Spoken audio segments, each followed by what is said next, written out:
Bonsoir, bonsoir, bonjour. C'est Congo News 24. Chers téléspectateurs, comme toujours, avant de commencer notre émission, nous disons merci à Dieu. Nous disons merci à nos chers abonnés et téléspectateurs qui nous suivent partout dans le monde entier et en République démocratique du Congo. Bandeko, chers téléspectateurs, émission à l'élo. Ba point et zanabexre ba réaction parce que ba point du jour bande konangai otolo baka toujours ezaya kuyinda. Premier point, bakangi docteur azo salama yuya bande kona Kinshasa. Un docteur bakangi toko développer en émission na biso. Deuxième point, chers téléspectateurs. Liberté provisoire rejetée de Kamere à Kotikala Namakala. Baboy demande na ya liberté provisoire. Ya toluba keza ya kuyinde se yindi nango. Troisième point, réaction ya INC. Ba réagir na arrestation na ye ba lobby bandeko boyebi kato ye la bio d'extrait bokolanda d'extrait ou à INC et puis toko débattre en émission na biso. On va parler ba détail oyo o esalamaki ba facture ba détail o na programme à 100 jours ba vérité bimi ebele bandeko tata wana o azana prison parce que bazalaki kuna ba magistrat bazalaki na prison alors ba dossier bimi ndenge na nido Kamere eko coûter même ba tebita do ba 5 ans do plus de 5 ans na prison. Donc ezaya ko yinda na émission oyo Jeune Afrique a yindi silisusu le premier jour de Vital Kamere à la prison de Makala. Donc Jeune Afrique a décrit journée na ina makadon ba vérité ezaka kubima. Point abiso capital bande konangai. Réaction des Américains. Réaction USA alors toko landango en détail bande ko petoko dison émission abiso. Alors boye sa bande ko ete émission bandi ba point zebele boko yoka be extrait na ba vidéo toko tiela bino boye bete émission toujours eza animé tokolanda bexre bande konanga lo boye sa bande ko la connecter émission na biso bandi. Alors, chers téléspectateurs, le premier point, la police vient d'arrêter un docteur qui utilisait l'ambulance pour des affaires. Suivez ces vidéos. Bandeko.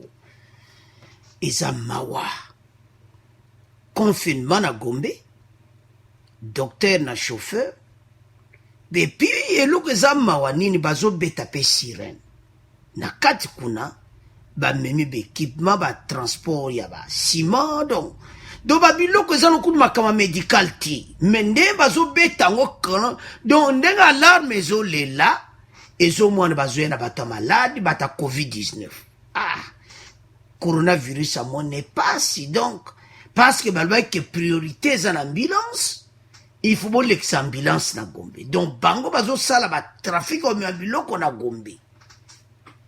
Il y a la maison Mokokuna. Donc, ils sont en construction, bâtiment. Donc, ils sont mawa. Et puis, docteur Wana, courage à Zanango, abikout, il y a à Zanamoutoukone, il fallait qu'on va opérer, à que les nokidon. Oh! Bakene malembe. Après une interrogation, yo constaté que, na kati leba luki te ba fungola ambulance bata maladi d'après bo bata maladi ba na kati mais ba fungola ambulance ba moni bo ta la vidéo to tshela na vidéo ba moni ke ozomia ba saka ciment na ba biloko donc ba makama construction donc aza musana sana Gombe. Alors mais pourquoi pas? Pourquoi que ça la biloko aboy? Ambulance po basala batu. Poso keka mbala moso ke mbala moko ozala kuno ke mbala moko après passe au mosala hôpital mais ta bamona ambulance esa batur bamona ngo suspect bapolisier balandi po azobeta yango sirene mpenza eske na kati ya pena bata covid-19 coronavirus na kati ya ambulance bon ça va bapolisier babaki mpe na doute mwa moto baomema ye emergency na hôpital tokende otelemisa lisu bon bapolisier bate totelemisika batelemisi alors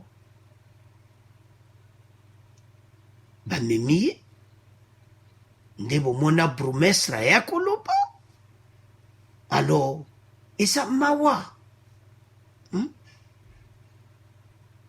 bamemi ye alors bapolisi mpe baye babandi kotuna bakestion bafungola boye mawa to alors sans plus tarder tozotiela bino extrait bongo tokontinue mission na biso.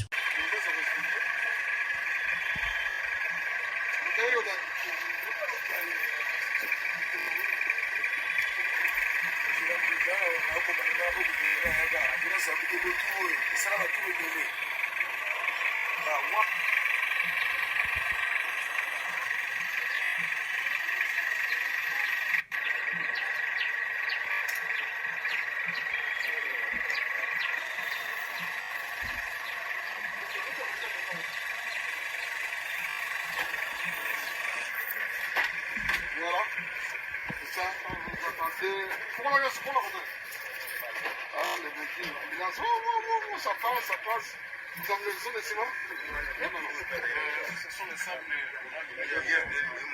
La construction pour la deuxième échange.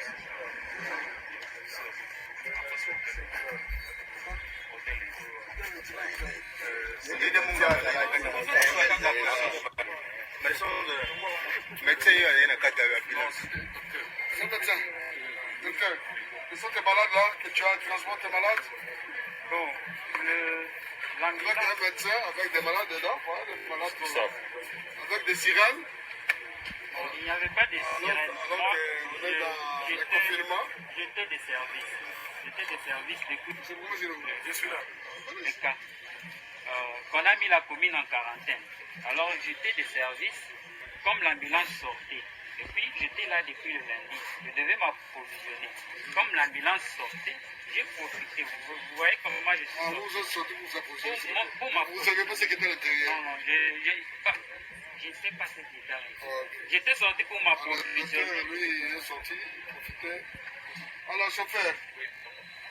Kezana, faut pas capsage wana mpo ezala anoi batya mastique sime esala te nayebisi na komo otiki bamédecin na bainfirmière na bon marché mpo accès eza te luka ozwa ata nsima na nani kinga po wana soki na kuna nakei na négocie na bagrand cadre wana moye kota eza te nayebisi docteur tokozwa ata 10 sac totya po momentanément soki babengi biso intervention toyeba ndenge osala te parce que kuna soki ke chambre eza climatisation ya moke esimba te nde tozwi nazwi nsima oyo nabeti sirene te nakoti kaka na po awa na bali ozwa nasombi basaki mpa bapeti wana natie nsima po nazonga mpo nazonga kombe mpo ndenge eza boso nazongi apres badesinfecte yango epui nazongi nasutikila boye la polise pardon acte osali mpona eza malamu.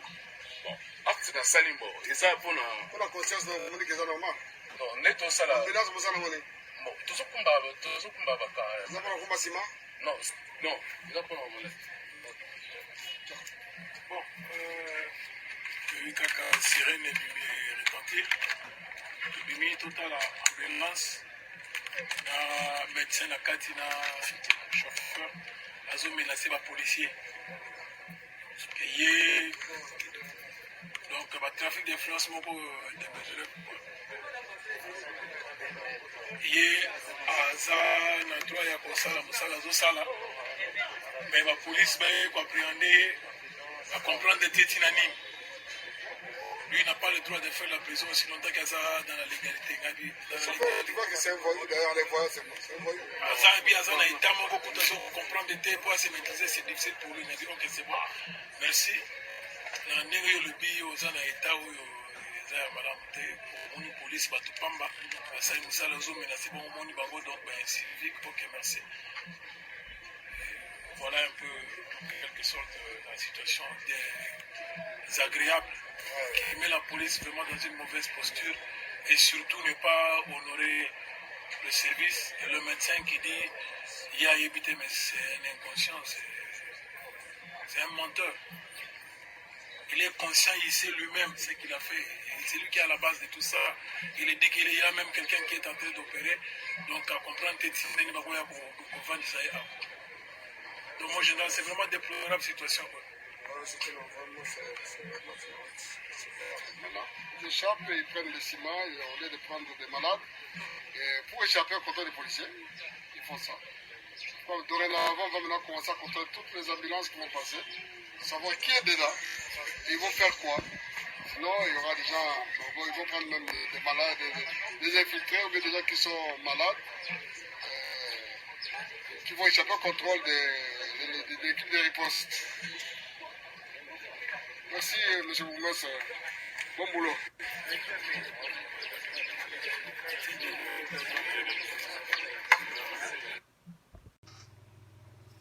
Alors, chers téléspectateurs, il y a un trafic d'influence. Donc, docteur Aboye, il faut pas kangaban. Les antivaleurs, na l'air à Fachi, bozara problème sérieux. Parce qu'avec Fachi, tant de policiers bazo sala, mon thème, qui toko, ba travailler dans mon thème, moko propre. Ba policiers ba oli a soupena cop mingi, te pona ba kaboui. Docteur Aolesa monka likonda baleki nzela na lera kapi. Mais na lera Fatima solo ezo changer moi muke malgré ça 100% te metozo mona bien que police a sala musala ne normal. Parce que na lera kabila bakabui a futera lara lekine nzela a continuer pe marcher ba police habite wa les ambulances ko simba tele kanango parce que a sa circuit moko Barumbu, Gombe, donc, déjà, au salon de très quito. Balo bakangi. Alors, ndenga zawana, oliambala na sans commentaire. Mais ça m'a trop parce que un docteur, un menteur, il faut que les prisons, il faut pas kangaye, bakangi, bango, bachi, bakraka, akende, parce que ça, et puis il ment. Akamwende ba telemisi yawa, yé azok muta ki kopere, opere muto me basaka sima. Batu wana basaka sime komi batu. Des antivaleurs. Baso bebsa mboka oyo. Alors, basimbi commentaire mingi yate bandeko. Poeza mawa troto tika mona bino komona ete lera confinement Gombe bamusu bazo sala ba manœuvre na bango baza ko utiliser ambulance soit disant que bata COVID-19 de coronavirus comme makamususu ba ambulance bon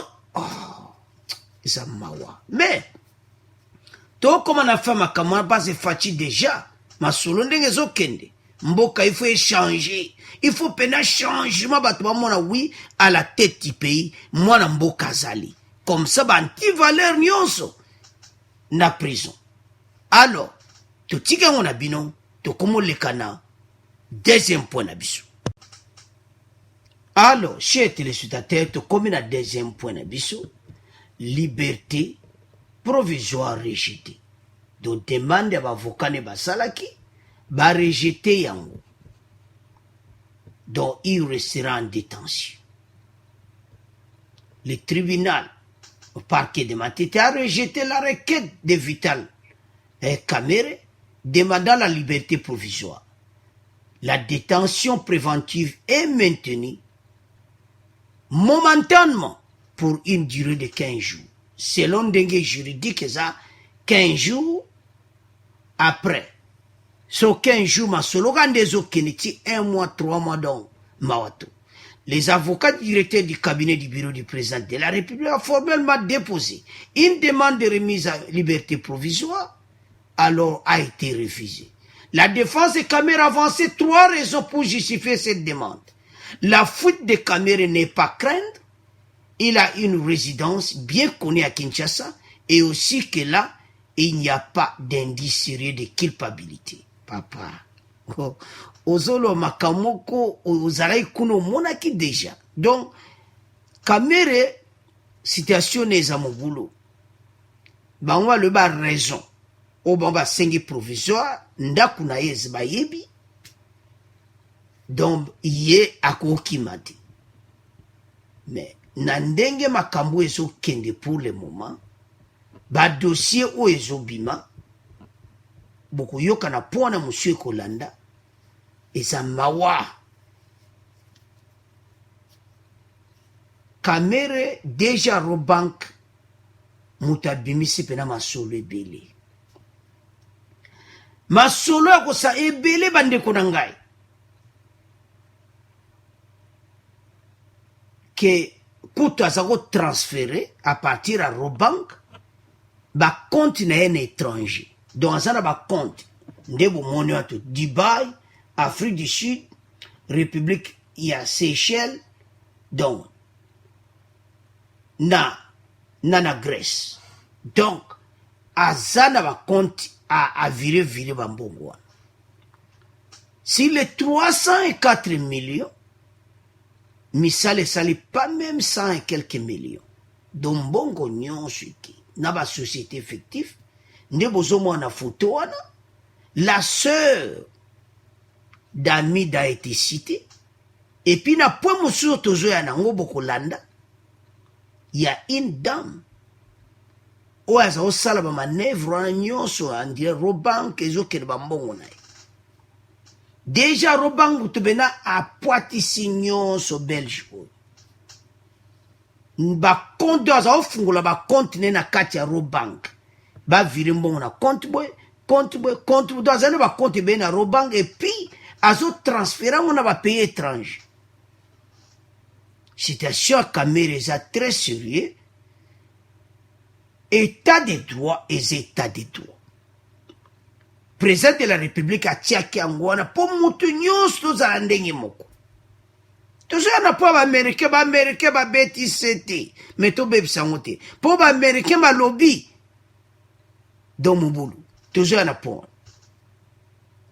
Alors eza mawa trop sozo tala ba réaction ya INC to kotiela bino extrait. Donc eza mawa baza contre Kamere. Pourquoi? Ye ajiba lari ya gouvernement mbongo à l'état au peuple azo souffrir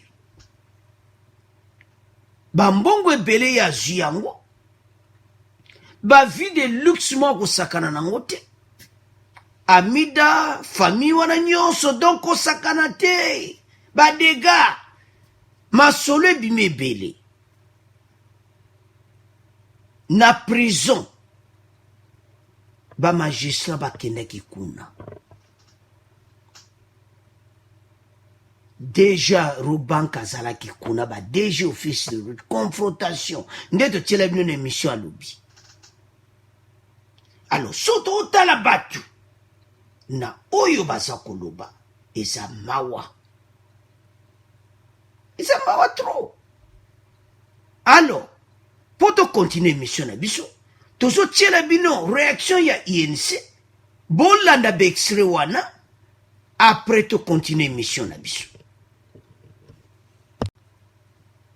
Alors chers téléspectateurs to komi na réaction ya INC.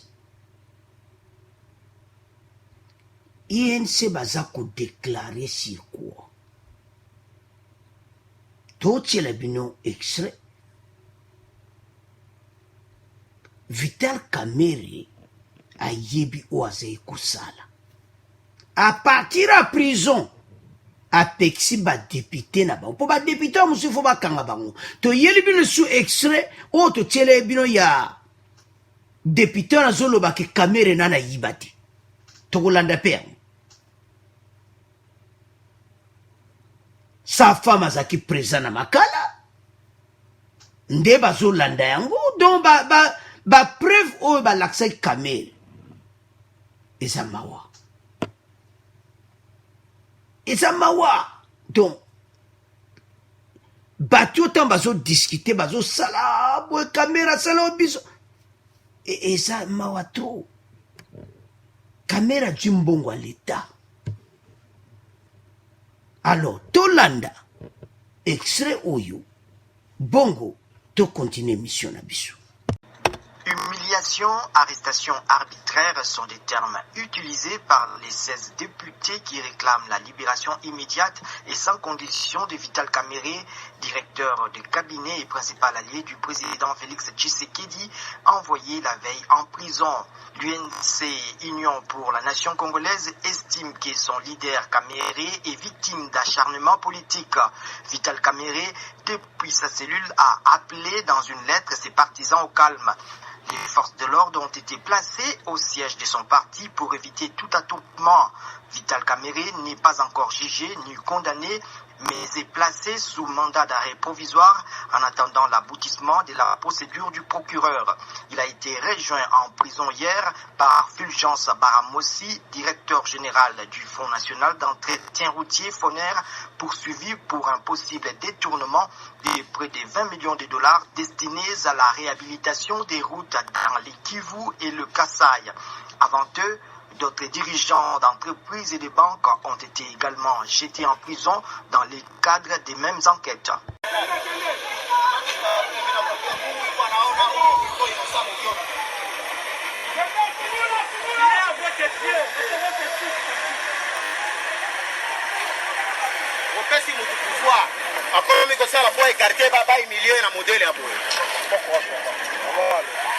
Il a prouvé tous les documents, sont corrects et parfaits. Et il n'a jamais volé dans sa vie. Alors, chers téléspectateurs, tu l'as dit extrait wana, peut tu l'as dit vidéo wana. Ezamawa. Parce que oyo bamba za koloba, je ne sais pas si base à quoi. Mais député oyo, ba député on ne ba okanga bango. Parce que quand Kamerhe sera condamné, ba député nyonso ba kozala na problème sur lui. Parce que article 151 bato basé indépendant ba décision na bango. Yoza membre a député okoko kota na makambo yote. Boso mwana teme IDPS bavani kimia mutazo mutako lobate na makambo oyo. Eza kota FCC kimia kolobate. Le président de la République l'avait dit que bango basé indépendant. Boye bibino moke na makamba boy boy ko FCC boy. Oh boy. Mutu mota kolo. Eza mawa. Et puis tozo yoka o Janine Mabunda na etambwe bako kende na bas nini babengsi congrès za pone tête d'urgence. Pourquoi bolingo kosa peuple? Ba lobi raison ya nini te mais raison za clair ezama kama état d'urgence c'est quoi? Bangonde bazana droit et loko mokoti. Fatinde mokonji. Do boba zo bang sa bino wana sur congrès, bo yukata ordre du jour bamba lobité, ba beng si congrès, batu babani biloba loba. Nyari! E loko ezate! Nde baza wana FCC, PPRD, batu wana tu mutako loba zate. Arrestation ya Kamerhe eza exemple belé. Eza mawa trop parce que batu baza ko comprendre ti le loti. Mais siko bakoma mona clair. Non, c'est pas bandeko bazo honnête babi non. To soutenir Félix Tshisekedi biso nyonso. Alors, to landi wana député on peut pas ko kangaye. Parce ba point oyo ye Kamerhe ayebi. Alors, chers téléspectateurs, tout tiki point oyo a réaction à INC, toujours continue émission na biso to kene sukoyo bomona ba vérité mususu. Oyo boyoka pe bomba musupe ba mona yango, mais ba détail nango. eza balar ndenge ebima eza mawa tu. Alors tokende na troisième point na biso. Alors chers téléspectateurs, tata oyo parce que bamagistrat bakendaki na prison ntango bakomaki tata oyo mpe azalaki parce balakisa kamere pourquoi ye aza na prison et pourquoi baboyi barefuze me nini na ye. Donc kamere ayebisi batele bavandaka nye parce que bapreuve ebimi ebele a partir ya prison ye bolandi na extrait wana ayebisi bato ne nyonso ke batika makelele. Situation ya kamere ifala azala kimia akopere bien peine na ye bakokatela ye mais l'état a une mission bambongo nyonso ezonga neti dossier oyo. Une facture de la société Osmasa indiquant sans trop de détails 1000 maisons préfabriquées pour policiers au prix de $19 000 la pièce. Donc, et puis ça total 19 millions. 2000 autres pour les militaires. Et puis c'est le sous. Ndebo Bezawana. De $19 000 la pièce. Total 38 millions. Coût global du marché, 57 millions de dollars. Et puis encaissement oyo. Na deuxième point to expliquer bino ndeni ekomaki na Robank. Mais tozoya na pona oya ya suka. Oyo kaba américain balobi. Alors tata oyo azo toujours la innocence na ye. Selon lui, abiso ajoki 57 millions nyonso mbe akei mboka na ye. Mbongo ya pesi kaka 3 millions bazwi na maboko na ye. Yango moni ya zana prison déjà s'afrikas bango na déjà Robank ba laksi makambo clair ba preuve na bango ba tiki bango. Bazalaki pe na makala. Alors, kuna na makala ba magistrat bazala kuna ezalaki ete na chambre de conseil et pas wapi masolo ebeta makaba solula. Balakisa ye kamere ke justice osala indépendant. Kamera moni pena ke oui makambu oyo o bazoloba ke o influence ya président de la république. Kamere ye mo amoni ke eza bongo te ayebisi batune libanda ke botika makini. Tata ozo déclaré innocence na ye. Alors tolanda extrait oyo oya lobaka bongo to continuer mission na biso. Il va rester à la prison. Non, après la mort, c'est quoi? Répondez. Après la mort, c'est quoi? 4 jours, je ne mange pas, je ne dors pas, regarde. Et vous montrez ça dans les télévisions. Si je suis voleur, 57 millions, je ne peux pas rester au Congo. Je suis voyagé 20 fois vérifier mon passeport à cause de... Alors, chers téléspectateurs, vous avez suivi. Tolandi Tatawana. Alobi, 57 millions de dollars, yakozala na EDCT à Keimbokanai. Sikomandeko, botala binomoko. Est-ce que vraiment Kamera pesa qui tous les 57 millions? Et c'est Tato a joué une grande partie.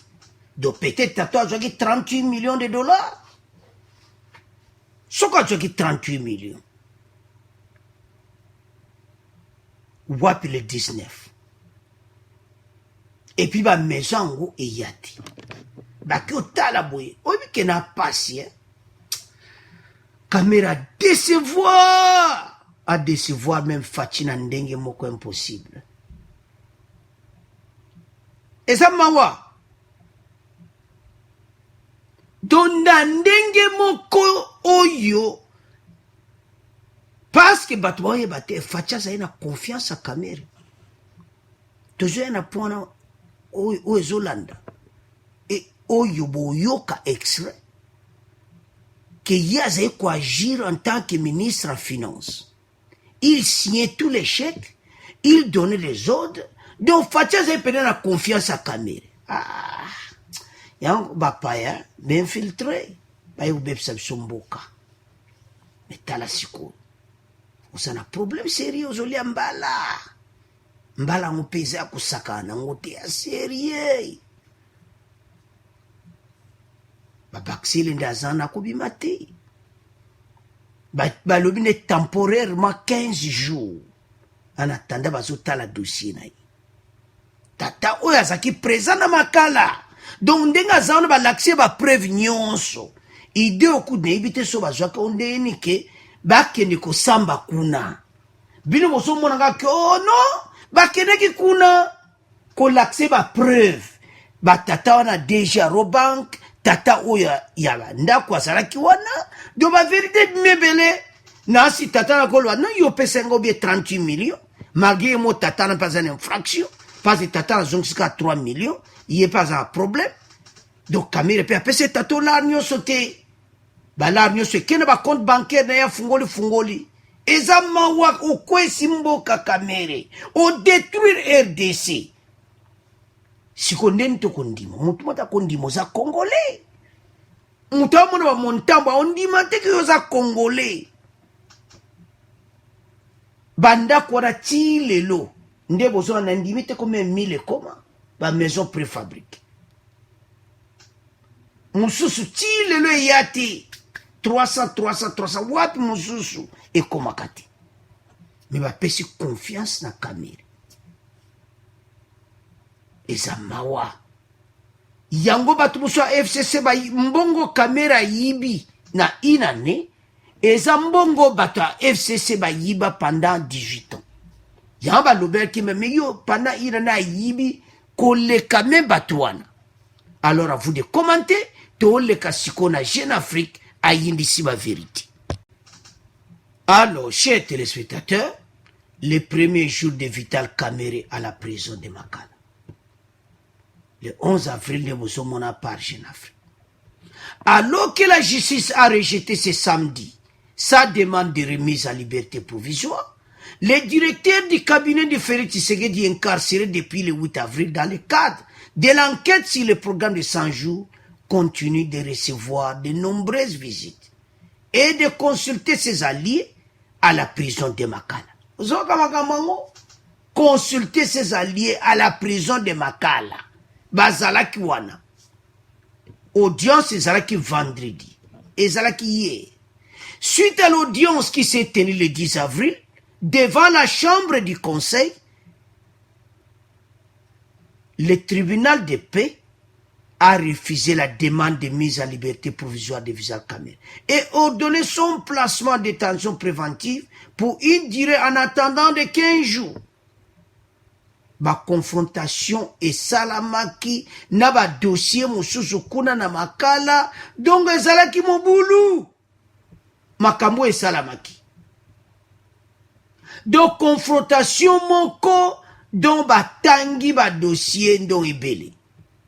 Alors ba dossier wana Nzambe Kamere ba pavillon sikape basi ba tiela kibi bandeko Kamere oya sali oyo ba komi awa ba détail Kamere zana problème sérieux.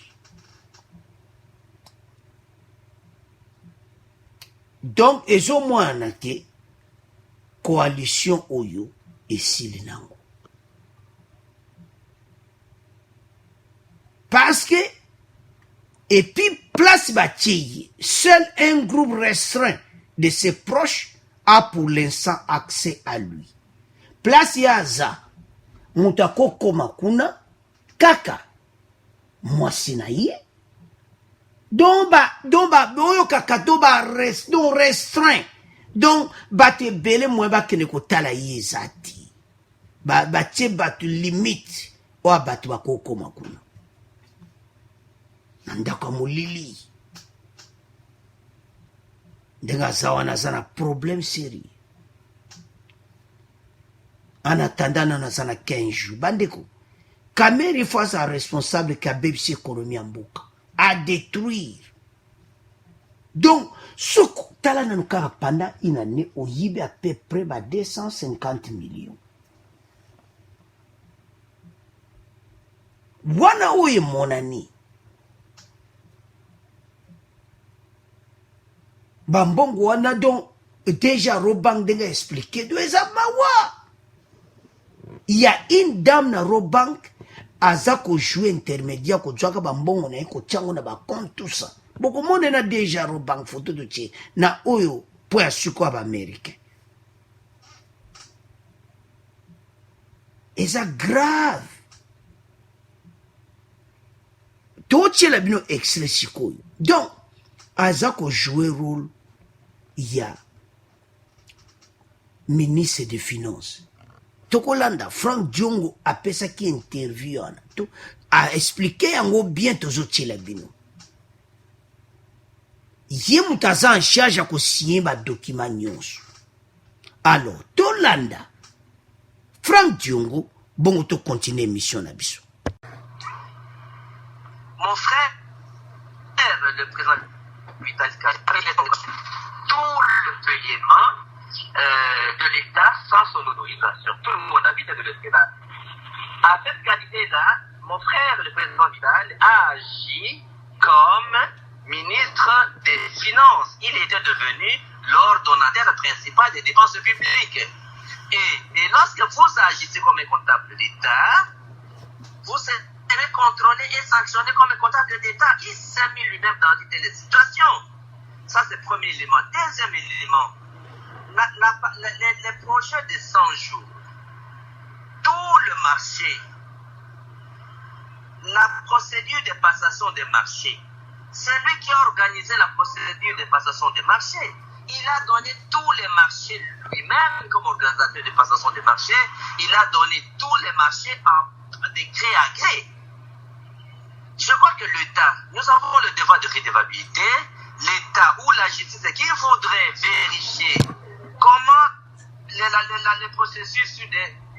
les processus de décaissement a eu lieu, comment les processus de passation des marchés a eu lieu.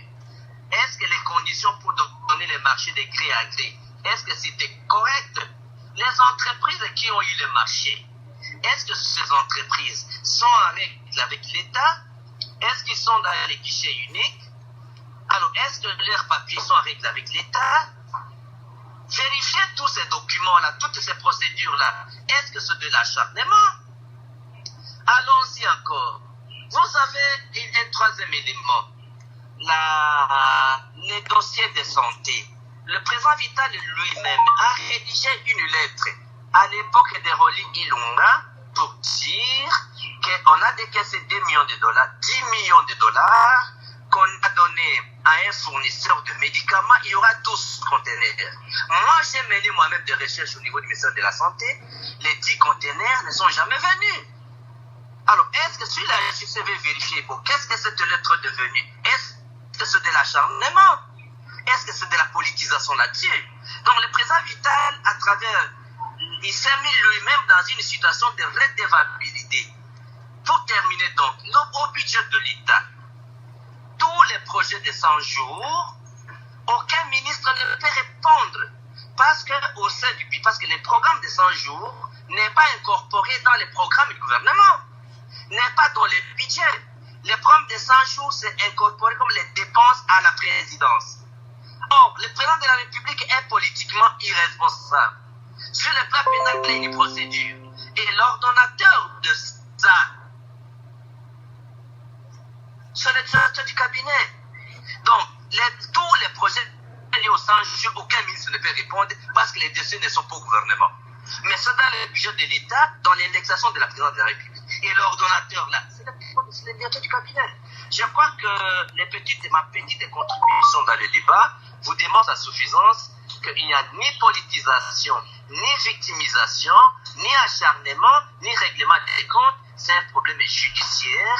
Et si mon frère est innocent et il n'a rien fait de mal, il y a la politisation, c'est une opportunité pour lui de démontrer à la justice que les gens ne l'aiment pas.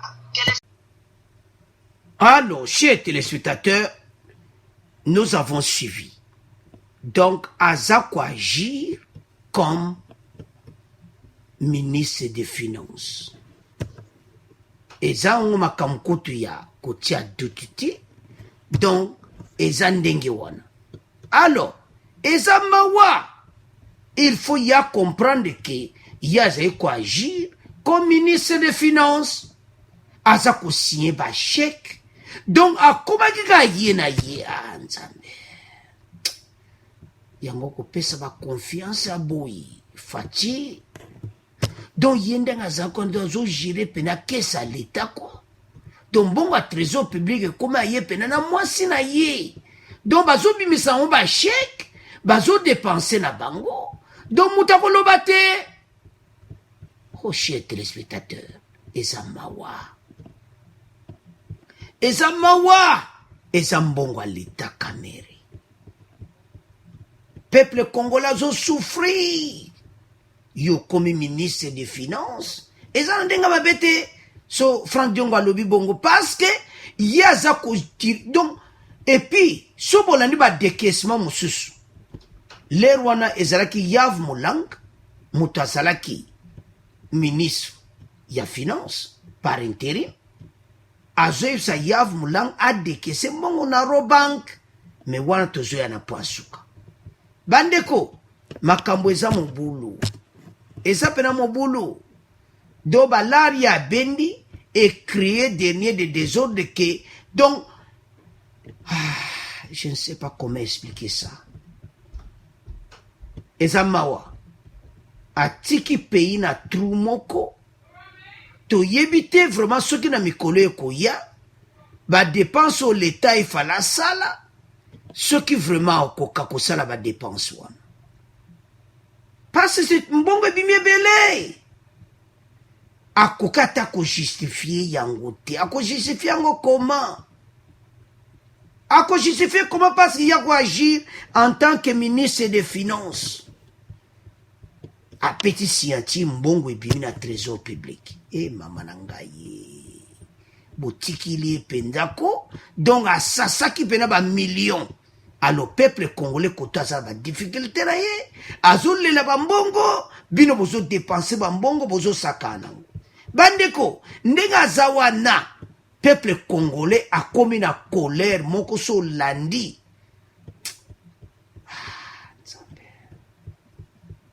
facha zo travailler na mutu azo détruire andega mabete bandeko mission na ye ezale ko affaiblir fachi na ndenge moko désordre se kota mais fachi za ekana confiance na ye bandeko ebele bolandaki ebe interview mi ba tuni o fachi na makambo ebele ba mbongo fachi za toujours na confiance à Caméré mais Caméré tiko l'accès loko monte a kitoko pa fachi donc tiko l'accès loko mongo te ke pone intérêt to sa musala tika nazale mpe honnête. Non, azaki honnêteté. Peuple congolais a souffrir. Alors, bandeko, pointe commune en il y a Caméré. Avant tout, les cas de point, il y a américain. Donc, il faut vendre pena na makala. Ba congolais, et le bin de Komoka, lui, oui. Caméré a comprendre que vraiment qu'on y beza mabe. Ya ono kama député wana ke Caméré nana yibati we député avena kamusinga akamusiba tevele ye okuta na Caméré après combien d'années depuis Caméré botama ya yebi bandeko eza difficile na niveau makambo ekomi et puis oyo Caméré sali ayebake à détruire économie en mboka, à détruire RDC dans tous les niveaux.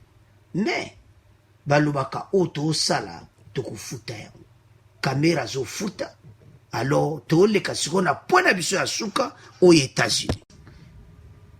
Alors chers téléspectateurs, les États-Unis baza dans la joie. Baza dans la joie pona ndenge musala oyo facha za kusala. Balobi que nde bozomona Twitter ya Herman Cohen oyo chargé ya Afrique avant nagi a remplacé avant boto a remplacé mtaza yebi penda wumelaka a tweeté kambala modo wan déjà message wuta ambassade américaine ba pesi message kuna alors les États-Unis ba yambi nouvelle ba leko kanga makamere ezo laksake fachi alinga silisa corruption na RDC eza ya solo pasi na ndenge makambo ezokende bango ebele bakokanga bango pasi débat oyo ezalaki lobi na makala séance oyo ezalaki kuna lobi ezalaki somo eza DG OVDP aza soupçonné toyebi na sor na ye te le boyoka mpe ye ke ye mpe akemaka parce que DG OVDP aza na baproblème ezolanda ye mais tozwi na confirmation nango te alors arrestation ya Kambere eza na makambo ebele déjà Robank a expliqué batransfert même bancaire oyo Kambere azosala na ezobima ezolunga na Robank ekende babanke na ye bacompte na ye à l'étranger bambongo atufa ezonga là-dedans quand vous voyez Pamela Kabasele Makwala Sobol botala il est très d'union d'un scandale judiciaire ou a télémina déjà Robank yepe osala masolo mais ya osala ndenge ke aza ko facilité bango bafungola ba compte ba mbongo na bango tout ça ko transférer ba mbongo mais soki a participer ki ba okanga e mais be information za ki ya za ko aider ya kuwanga na lwa na yeba etikeza mbongo muyibi aider bango ba mkamba compte alors ba compte caméra fungola ki na Robank koma ki suspect DG oyo azoblige aloba vérité na l'état congolais basepeli na ye alobi mpena ba vérité nyonso yango ezosenga ke ye ndenge aza wana donc lokola bisi basekele yango batikaki alo bandeko dossier oyo na ndenge ezokende ekomonana ke vraiment aza na problème sérieux. Alors, chez téléspectateurs, alors ils sont très sérieux. Bambongo et bimi ebele. Situation oyo eza mobulu. Ba américain loko sali bango plaisir ezake fatia linga si c'est de droit. Mais bate bele tilo na RDC bazondi mate. Ke azo silisango. Ako silisa. Mulongo eza mulai.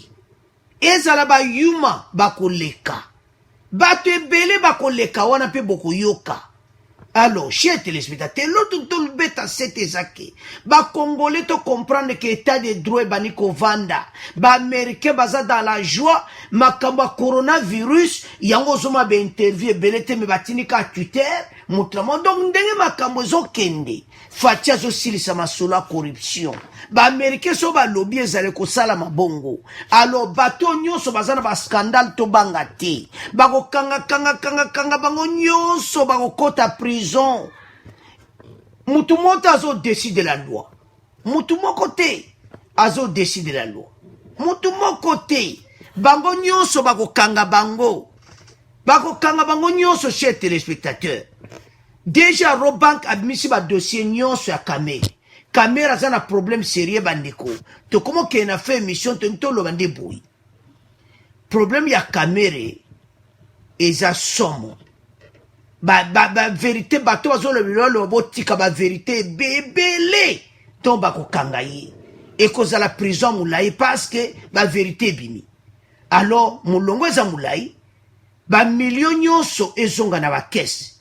Boye ba ete mission ya ba procureur ba tiesika ba magistrat ezete bazongisa ba million nyonso ba yibaki na EDC ezonga na ba compte alo bandeko to komi na résumé mission na biso premier point to lobaki bate bakangi docteur deuxième point to lobaki ete ba boy liberté provisoire bolandi ba réaction ya INC et puis Kamere ba problème to asalaki na ne bimi polele ba secret nyonso bimi et Jeune Afrique a le ba vérité nyonso bolandi Frank Diongo ndenga alobi te to comme état de droit to tika ba influence sangatina et comme na temps oyo état de droit ba indépendant do fachi kuna zate état de droit mutezo décider ba juyo ok prison kalate boko yoka bateau tout le monde ba intouché ba 200 millions ba kokena makala alors bo abonné massivement États-Unis ba sepeli ba lobby été masolo eza kitoko na EDC fachi longonya le président fachi béton